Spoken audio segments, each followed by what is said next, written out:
നമസ്കാരം. നാണുവിൽ നിന്ന് വിശ്വ ബ്രഹ്മ ജ്ഞാനി ബ്രഹ്മഗുരു. എത്ര മനോഹരമായ വളർച്ചയാണ്. ജന്മം കൊണ്ട് തന്നെ പ്രത്യക്ഷമായ പ്രത്യേകതകളുള്ള ജീവനുകൾ ഭൂമിയിൽ വരും. ജന്മം കൊണ്ട് തന്നെ വരും എന്ന് വിശ്വസിക്കുന്ന ആളാണ് ഞാൻ. എല്ലാവർക്കും കഴിവുകൾ ഉണ്ടാക്കാൻ പറ്റും. എല്ലാവർക്കും പഠിച്ചാൽ ഒരുപാട് കാര്യങ്ങൾ നേടാൻ പറ്റും. അറിവ് ഡിഗ്രികൾ എടുക്കാൻ പറ്റും, അറിവ് നേടാൻ പറ്റും, എല്ലാം പറ്റും. പക്ഷെ ഒരു സ്കൂളിൽ പോകാതെ, ഒരിടത്തും പോകാതെ ജനിച്ചു വന്ന് വളരെ കുഞ്ഞുനാൾ മുതൽ അത്ഭുതകരമായ പല കാര്യങ്ങളും പറയുകയും പ്രവർത്തിക്കുകയും ചിന്തിക്കുകയും ധ്യാനത്തിൽ ഏർപ്പെടുകയൊക്കെ ചെയ്യുന്ന ആരുടെയും ഒരു ഗുരുക്കന്മാരെ പോലും കിട്ടാതെ, അല്ലെങ്കിൽ ഒരു ഗുരുവിൻ്റെ അടുത്തും പോകാതെ, ഒരു ഗുരുവിൻ്റെ അടുത്ത് പോകാൻ പ്രായമാകാതെ, അതിനുള്ളൊരു പ്രായമൊക്കെ ഉണ്ടല്ലോ, ആ പ്രായം പോലും ആകാത്ത സമയത്ത് തന്നെ ചെറിയ പ്രായത്തിൽ തന്നെ വളരെ അത്ഭുതകരമായ ഒരുപാട് കാര്യങ്ങൾ പറഞ്ഞിട്ടുള്ള ഒരു അത്ഭുതകരമായ ജീവനാണ് ഗുരുദേവൻ. പച്ചയായ മനുഷ്യൻ, നമ്മളെപ്പോലെ ഒരു പച്ചയായ മനുഷ്യൻ തന്നെയായിരുന്നു. പക്ഷേ ജീവൻ എന്ന് പറയുന്നത് ഒരു പ്രത്യേകതരം ജീവനാണ്. അങ്ങനെയുള്ള നാണുവായി ജനിച്ച ജീവൻ, അല്ലെങ്കിൽ നാണു എന്ന മനുഷ്യൻ, പച്ച മനുഷ്യൻ വിശ്വപ്രപഞ്ച ഗുരുവായി മാറുന്ന ഒരു കഥയുണ്ട്, അല്ലെങ്കിൽ മാറുന്ന രീതിയുണ്ട്. അങ്ങനെ മാറിയത് ഭാരതത്തിലെ വേദാന്തങ്ങളും സനാതനധർമ്മവും ഋഷിമാരും ഗുരുക്കന്മാരും ആചാര്യന്മാരും ഭാരതത്തിലിട്ട് വിത്ത് മുളപ്പിച്ച ആ വലിയ അരയാൽ പോലെ പേരാൽ പോലെ ആ വടവൃക്ഷത്തിൻ്റെ കഷായം കുടിച്ചും വെള്ളം കുടിച്ചും ആ കാറ്റേറ്റും ആ പുഴയിൽ കുളിച്ചും തന്നെയാണ് ശ്രീനാരായണ ഗുരുദേവനും ഈ എല്ലാ മാറ്റവും ഇവിടെ സംഭാവന ചെയ്തത്. ഗുരുദേവൻ ഒരു വിപ്ലവം ഉണ്ടാക്കിയിട്ടില്ല എന്ന് വിശ്വസിക്കുന്ന ആളാണ് ഞാൻ. കാരണം ഗുരുദേവൻ ചെയ്തത് എന്താണ്? സനാതന ധർമ്മത്തിൽ പറയുന്ന സർവവും, പ്രപഞ്ചത്തിലെ സർവവും ഈശ്വരനാണെന്ന സങ്കല്പത്തിൽ ആർക്കും പൂജ നടത്താം, ആർക്കും ആരാധിക്കാം. എനിക്ക് ഇഷ്ടമുള്ള ദൈവത്തെ ഞാൻ ആരാധിക്കും. ഇഷ്ടമുള്ള പേരിട്ട്, ഇഷ്ടമുള്ള ദൈവത്തെ എന്നുള്ളതല്ല, ഇഷ്ടമുള്ള പേരിട്ട്, ഇഷ്ടമുള്ള രൂപത്തിൽ, ഇഷ്ടമുള്ള വിഗ്രഹത്തിന്റെ രൂപത്തിൽ ഞാൻ ആരാധിക്കുമെന്നുള്ള, എനിക്ക് അങ്ങനെ ആരാധന സ്വാതന്ത്ര്യം തരുന്ന ഒരു രാജ്യത്താണ്. ബ്രാഹ്മണന്മാർ അവരുടെ ക്ഷേത്രത്തിൽ എതിർത്ത് കാണും. പക്ഷെ സനാതന ധർമ്മത്തിൽ അങ്ങനെ ഒരു എതിർപ്പില്ല. ഭാരതത്തിൽ അങ്ങനെ ഒരു എതിർപ്പില്ല. അതുകൊണ്ടാണല്ലോ ചുടലമാടൻ വരെയുള്ള ചുടലയും മാടനും മറുതയും അങ്ങനെ 100,000 രൂപത്തിലൂടെ ആളുകൾ അവരവർക്ക് ഇഷ്ടമുള്ള രീതിയിലൊക്കെ പൂജകൾ നടത്തിയത്. എന്തുകൊണ്ട് വൈവിധ്യം വരുന്നു? അമ്പലങ്ങളിൽ വൈവിധ്യം വരുന്നു. വിഷ്ണു ശൈവ സമ്പ്രദായം വരുന്നത് വരെ വലിയ വൈവിധ്യമല്ലായിരുന്നു. പിന്നെ ആ സമ്പ്രദായങ്ങൾ വന്നതിന് ശേഷമാണ് കുറെ ഒരു ഏകീകരണ രൂപമൊക്കെ വരുന്നത്. അതിൽ തന്നെ ശൈവ സമ്പ്രദായമാണല്ലോ ഗുരുദേവൻ ഏറ്റവും കൂടുതൽ ഏറ്റെടുത്തത്. പിന്നെയാണ് ശിവരാജയോഗം പഠിക്കുന്നു, ഘടയോഗം പഠിക്കുന്നു. അപ്പോൾ ഒരു ശൈവ സമ്പ്രദായത്തിലാണ് ഗുരുദേവൻ തുടങ്ങിയത്. എന്നാൽ മറ്റ് ക്ഷേത്രങ്ങളും ഒക്കെ ഗുരുദേവൻ വെച്ചിട്ടുണ്ട്. ഒരു മുസ്ലിം പള്ളിയും ഗുരുദേവൻ വെച്ചിട്ടില്ല കേട്ടോ. അത് വളരെ പ്രധാനപ്പെട്ട കാര്യമാണ്. ഒരു ക്രിസ്ത്യൻ പള്ളിയും വെച്ചിട്ടില്ല. ഗുരുദേവൻ ചെയ്തത് ഭാരതത്തിലെ കിടക്കുന്ന ദർശനങ്ങളെ, അത് വേദാന്ത ദർശനങ്ങളെ എടുത്ത് പഠിച്ച് മനനം ചെയ്ത് കാലഘട്ടത്തിനനുസരിച്ച് പ്രയോഗിച്ചു. ഏറ്റവും വലിയ പ്രായോഗികവാദിയായിരുന്നു അദ്ദേഹം. അതേ സൈദ്ധാന്തികനല്ല. അദ്ദേഹം ഒരു സിദ്ധാന്തം ഉണ്ടാക്കിയില്ല. പുതിയ സിദ്ധാന്തം ഉണ്ടെങ്കിലും ഉണ്ടാക്കിയോ? പക്ഷേ പഴയ സിദ്ധാന്തത്തിൽ കിടന്ന എല്ലാ അഴുക്കുകളെയും മാറ്റി, പഴയ സിദ്ധാന്തത്തിൽ കിടന്ന അതിനെ കാലഘട്ടത്തിനനുസരിച്ച് നവീകരിച്ചു. അത് ചെയ്തിട്ടുണ്ട്, ഇല്ല എന്ന് പറയാൻ പറ്റത്തില്ല. കാലത്തിനനുസരിച്ച്, ദേശത്തിനനുസരിച്ച് നവീകരിച്ച് തൻ്റെ കൂടെ വരുന്ന ആളുകൾക്കെല്ലാം എടുത്തു കൊടുത്തു. വെറുതെ ഇരിക്കുകയല്ല ചെയ്തത്, പ്രചരിപ്പിച്ചു ആ കാര്യങ്ങൾ. ജീവിതത്തിൽ പഞ്ചശുദ്ധി ആവശ്യമുണ്ട്, ഗുരുദേവൻ പ്രചരിപ്പിച്ചതാണ്. വാക്ശുദ്ധി, ശരീരശുദ്ധി, മനഃശുദ്ധി, അങ്ങനെ പഞ്ചശുദ്ധി പ്രചരിപ്പിച്ചു. വ്യവസായം, വിദ്യാഭ്യാസം, ആരോഗ്യം, കൃഷി തുടങ്ങിയ കാര്യങ്ങൾ പ്രചരിപ്പിച്ചു. വേണം എന്ന് പറഞ്ഞു. അറിവ് വളരെ പ്രധാനമാണെന്ന് പറഞ്ഞു. തത്വജ്ഞാനമാണ് ഗുരുദേവൻ പറയുന്ന മുഴുവൻ തത്വജ്ഞാനമാണല്ലോ. അപ്പോൾ ആ ഗുരു എന്ന് പറയുന്നത് ഈ സനാതന ധർമ്മത്തിലുള്ള കാര്യങ്ങൾ കുറെ ആളുകൾ എടുത്തു വെച്ചിട്ട് മറ്റൊരാൾക്ക് കൊടുക്കാതെ കുറച്ചു പേർ അതിന്റെ ഗുണം കിട്ടിയവർ, അങ്ങനെയാണല്ലോ.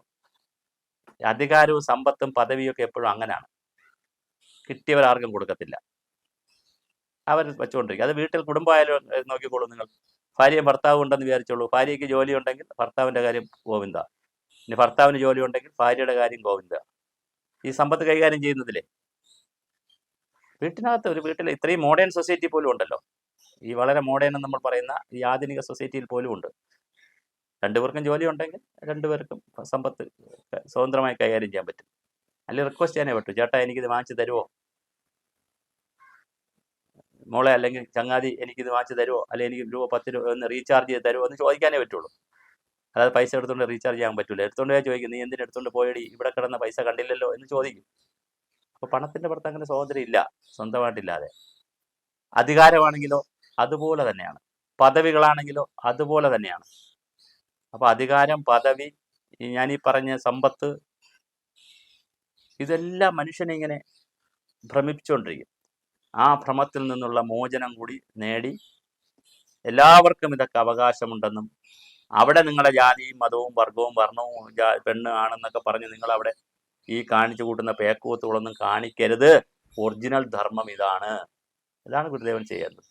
ഒറിജിനൽ സാധനം ഇതാണ്. ഈ ഒറിജിനൽ മൂല്യമുള്ള ഒറിജിനൽ രത്നത്തെ എടുത്ത് നിങ്ങൾ നിങ്ങളുടെ പൊടിപ്പും തൊങ്ങലും ഒക്കെ വെച്ച് നിങ്ങൾക്ക് ഇഷ്ടപ്പെട്ടതിലൊക്കെ അതിനകത്ത് തേച്ച് മസാലയൊക്കെ ഇട്ട് നിങ്ങൾ കാലദേശങ്ങൾക്കനുസരിച്ച് ആളുകളെ ബ്രാഹ്മണനെന്നും നമ്പൂരിയെന്നും പോറ്റിയെന്നും പിന്നെ നായരെന്നും വിളക്കത്തിലെ നായരെന്നും ആ നായരെന്നും ഈ നായരെന്നും പിന്നെ ചെക്കാല നായരെന്നും ഒറിജിനൽ നായരെന്നും പണിക്കരെന്നും ഈഴവനെന്നും തീയനെന്നും ഹരിജനെന്നും പുലയനെന്നും പറയനെന്നും ഇങ്ങനെ ആയിരക്കണക്കിന് കഥകൾ പറഞ്ഞ് നിങ്ങൾ കൊണ്ടാട്ടം ആടരുത്.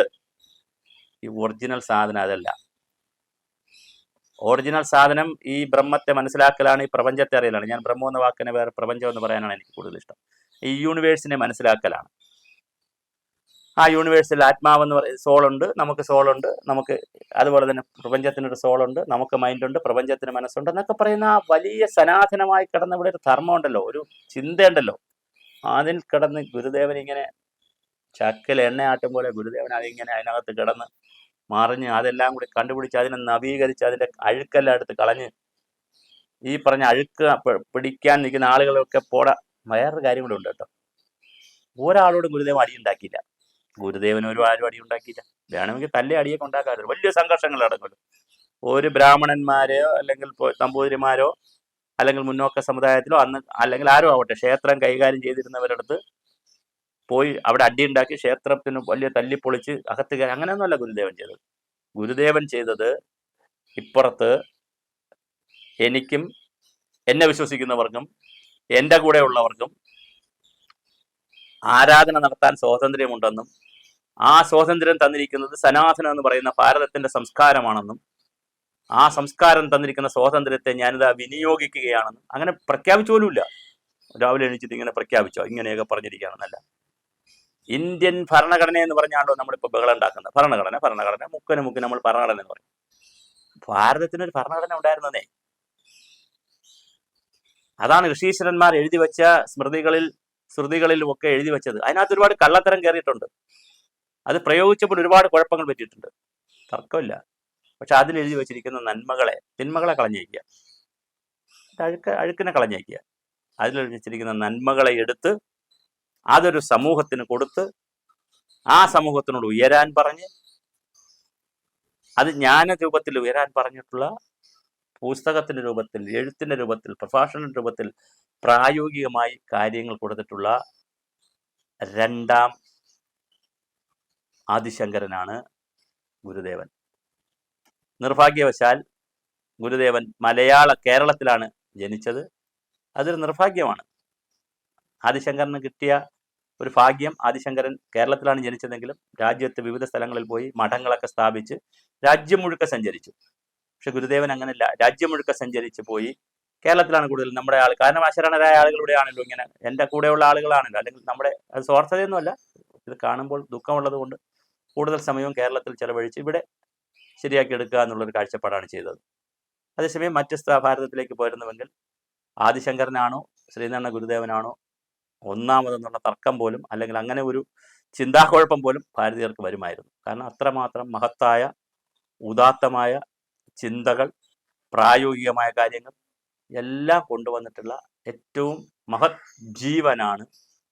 വ്യക്തി എന്ന് പറഞ്ഞാൽ പോയി, മഹത് ജീവനാണ് ശ്രീനാരായണ ഗുരുദേവൻ. അപ്പോൾ അത് നാണുമെന്ന് പറയുന്ന ആ മഹത് ജീവൻ ശ്രീനാരായണ ഗുരുദേവൻ എന്ന് പറയുന്ന വിശ്വപ്രപഞ്ച മാനവനായി അല്ലെങ്കിൽ വിശ്വപ്രപഞ്ച ഗുരുവായി വിശ്വപ്രപഞ്ച ആചാര്യനായി ഉയരുമ്പോൾ സ്വാഭാവികമായി സകലതിലും ദൈവമുണ്ടെന്ന് വിശ്വസിക്കുന്ന, എന്നിലും നിങ്ങളിലും ഈശ്വരാംശമുണ്ടെന്ന് വിശ്വസിക്കുന്ന, സകല കാര്യങ്ങളിലും പുല്ലിലും പൂനാരയിലും മുതൽ സകലതിലും ദൈവാംശം, തൂണിലും തുരുമ്പിലും ഒക്കെ ദൈവാംശം ഉണ്ടെന്ന് വിശ്വസിക്കുന്ന, ദൈവമല്ല ദൈവത്തിന്റെ അംശം അല്ലെങ്കിൽ ഈ പ്രപഞ്ചത്തിന്റെ അംശം, അങ്ങനെ പറയാം, പ്രപഞ്ചത്തിന്റെ അംശമുണ്ടെന്ന് വിശ്വസിക്കുന്ന മാനവർ, പ്രത്യേകിച്ച് സനാതന ധർമ്മത്തിൽ വിശ്വസിക്കുന്നവർ, ഭാരത സംസ്കാരത്തിൽ വിശ്വസിച്ച് ജീവിച്ചിരുന്ന ജനത, അതിൻ്റെ യഥാർത്ഥ സ്പിരിറ്റ് അനുസരിച്ച് അങ്ങനെ ഏറ്റവും കൂടുതൽ ഉയർന്ന ജീവനായി വന്ന ജീവനുകളിൽപ്പെട്ട ഒരു ജീവനെ കുറച്ച് സൂപ്പർലേറ്റീവായിട്ട് ആരാധിക്കുന്നു. ദൈവമാണെന്ന് ചോദിച്ചാൽ അതിന് എല്ലാവരും ദൈവമാണ് കേട്ടോ. എൻ്റെ കാഴ്ചപ്പാടിൽ സകലവരും ദൈവമാണ്. ദൈവമല്ലാതെ ഇവിടെ ഒന്നുമില്ല ഈ ഭൂമിയിൽ. ഈ പ്രപഞ്ചത്തിൽ ദൈവമല്ലാതെ വേറെ ഒന്നുമില്ല. ജീവനുള്ള എല്ലാം ദൈവമാണ്. പക്ഷെ അത് എന്താ പറയുക, വ്യത്യാസമുണ്ടല്ലോ, വ്യത്യാസമുണ്ട്. അപ്പോൾ അതിൽ സൂപ്പർലേറ്റീവ് ആണല്ലോ, ആ വൈവിധ്യം ഉണ്ടല്ലോ. ആ വൈവിധ്യത്തിൽ ആ സൂപ്പർലേറ്റീവ് ഗ്രേഡിൽ ഏറ്റവും ഉയർന്നു നിൽക്കുന്ന ജീവനാണ് ഗുരുദേവന്റെ ജീവൻ. മറ്റുള്ളവർ നമ്മളൊക്കെ സാധാരണ മനുഷ്യരുടെ ജീവനാണ്. ഞാനും നിങ്ങളൊക്കെ വല്ല സാധാരണ മനുഷ്യരുടെ ജീവൻ. നമുക്ക് അത്രേ പറ്റുള്ളൂ. നമുക്ക് അങ്ങനെ വലിയ ജ്ഞാനമാർഗത്തിലേക്ക് പോകാൻ പറ്റുന്നൊരു ജീവനല്ല നമ്മുടെ. അപ്പം നമുക്ക് കുറച്ച് പഠിച്ചും വായിച്ചും ഇതുപോലെ കേട്ടും പറഞ്ഞും വീഡിയോ കണ്ടും ഒക്കെ നമുക്ക് മുമ്പോട്ട് പോകാൻ പറ്റും. പക്ഷെ ദാർശനികരല്ലല്ലോ നമ്മൾ. പക്ഷെ ദാർശനിക തലത്തിലേക്ക് വരുന്ന ജീവനുകളാണ്. അത്ര അത്ഭുതകരമായ ജീവൻ ആണ് ഗുരുദേവൻ്റെത്. അതുകൊണ്ടാണ് നമുക്ക് അദ്ദേഹം ദൈവമാണെന്നും വിശ്വസിച്ച് കുറച്ച് പേർക്ക് പ്രാർത്ഥിക്കുന്നു, അല്ലെങ്കിൽ ആരാധിക്കുന്നു, കുറച്ച് പേർ അദ്ദേഹത്തെ ഗുരുവായി കാണുന്നു. ഓരോരുത്തരുടെ മാനസികാവസ്ഥയും ഓരോരുത്തരുടെ ചിന്താമണ്ഡലവും അനുസരിച്ച് അവരുടെ മനസ്സിൽ ഏത് രൂപത്തിൽ ആരാധിക്കുവാനും ഏത് രൂപത്തിൽ അവർക്ക് പ്രാർത്ഥിക്കുവാനും ഉള്ള സ്വാതന്ത്ര്യം കൊടുത്തിട്ടുണ്ട്.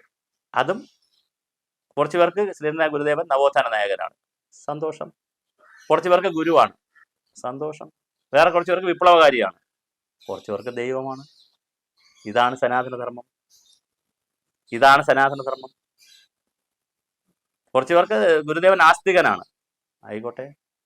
കുറച്ച് പേർക്ക് ഗുരുദേവൻ യുക്തിവാദിയാണ്, ആയിക്കോട്ടെ. വേറെ കുറച്ച് പേർക്ക് നാസ്തികനാണ് ഗുരുദേവൻ, ആയിക്കോട്ടെ. വേറെ കുറച്ച് പേർക്ക് സനാതന ധർമ്മിയാണ് ഗുരുദേവൻ, ആയിക്കോട്ടെ. ഇഷ്ടമുള്ള രൂപത്തിൽ, നിങ്ങൾക്ക് മനസ്സിലാകുന്ന രൂപത്തിൽ, നിങ്ങൾക്ക് അറിയാവുന്ന രൂപത്തിൽ, നിങ്ങളുടെ അറിവിന്റെ ബലം അനുസരിച്ച് നിങ്ങൾക്ക് ഏത് രൂപത്തിലും ഗുരുദേവനെ കാണാം. അങ്ങനെ കാണാൻ നിങ്ങൾക്ക് സ്വാതന്ത്ര്യം തന്നത് സനാതന ധർമ്മമാണ്. ആ ധർമ്മം അങ്ങനെ സ്വാതന്ത്ര്യം നിങ്ങൾക്ക് തരുമ്പോൾ, ഇങ്ങനെ ഒരു സ്വാതന്ത്ര്യം ഉണ്ടെന്ന് നമ്മെ പഠിപ്പിച്ചത് ഗുരുദേവനാണ്, സ്വാമിജി വിവേകാനന്ദനാണ്, വിവേകാനന്ദ സ്വാമിജികളാണ്. അങ്ങനെ തുടങ്ങിയ ഗുരു പരമ്പരയിൽപ്പെട്ടവരാണ്. ഞാൻ എല്ലാവരെയും പേര് പറയുന്നില്ല. ആദിശങ്കരനാണ് ഈ പരമ്പരയിൽപ്പെട്ട, ഗുരു പരമ്പരയിൽപ്പെട്ടവരാണ്. ദാ ഇങ്ങനെ ഒരു ഒരു ഒരു വെളിച്ചം, ഒരു പ്രകാശം ഭാരതത്തിൽ കിടക്കുകയാണ്. അവിടെ മുറം കൊണ്ട് നിങ്ങൾ, കുറെ ആളുകൾ വന്ന് മുറം കൊണ്ട് ആ പ്രകാശത്തെ തടസ്സപ്പെടുത്തി നിൽക്കുകയാണ്. മാറ്റടാ നിന്റെ മുറം, എടുത്തു മാറ്റൂ. ഈ പ്രകാശം പ്രപഞ്ചത്തോളം വളരട്ടെ, ഈ പ്രകാശം എല്ലായിടത്തും എത്തട്ടെ എന്ന് പറഞ്ഞ പ്രായോഗിക ജ്ഞാനിയാണ് ഗുരുദേവൻ. അതുകൊണ്ട് ഗുരുദേവനെ നിങ്ങൾ ഒരു മയിൽക്കുറ്റിയിലും കൊണ്ട് കെട്ടരുത്. ആരും ഒരിടത്തും കൊണ്ട് ദയവായി ഗുരുദേവനെ ചക്കിൽ കുതിരയെ കൊണ്ട് കെട്ടും പോലെ ഇരിക്കും. കുതിരയെ ചക്കിൽ കൊണ്ട് കെട്ടിയാൽ അത് കിടന്ന് ബേളം ഉണ്ടാക്കാനല്ലാതെ ചക്കാട്ട്. ചക്കിൽ കാള മതി, ഇങ്ങനെ പതുക്കെ പതുക്കെ ആടി നമുക്ക് എണ്ണയാക്കി തരാൻ കാള മതി. കുതിരയുടെ ആവശ്യമില്ല. കുതിരയെ അഴിച്ചുവിടുക, അത് ലോകത്തിന് പ്രകാശം വന്നത്. അപ്പോൾ പ്രപഞ്ചത്തിനാകെ പ്രകാശം തരുവാൻ വന്ന അതിന് നമ്മൾ ചിലർ ശരിക്കുള്ള വിശ്വാസം പറയുന്നവർ പറയും അവതാര പുരുഷനാണെന്ന് പറയും. ആയിക്കോട്ടെ, ആണ് അവതാര പുരുഷനാണ് അവർക്ക്. ചിലർ പറയും ഇദ്ദേഹം ദൈവമാണ്, ഇദ്ദേഹമല്ല ഗുരുദേവൻ ദൈവമാണ്, ആയിക്കോട്ടെ. അപ്പൊ എന്തായിട്ടും നമുക്ക് ഗുരുദേവനെ കാണാനുള്ള സ്വാതന്ത്ര്യം തന്നിരിക്കുന്നു. ആ സ്വാതന്ത്ര്യം തന്നത് സനാതന ധർമ്മമാണ്. ആ സ്വാതന്ത്ര്യം ഉണ്ടെന്ന് നമ്മളോട് പറഞ്ഞത് ഗുരുദേവനെ പോലെയുള്ള ജ്ഞാനികളാണ്. ഇതാണ് നാണുവിൽ നിന്ന് വിശ്വഗുരുവായി വളർന്നിട്ടുള്ള, അല്ലെങ്കിൽ മാറിയ, വളർന്നൊന്നും ഞാൻ പറയുന്നില്ല, മാറിയ ഗുരുദേവനെ കുറിച്ച് ചിന്തിക്കുമ്പോഴുള്ള പുതിയ ആലോചനകൾ.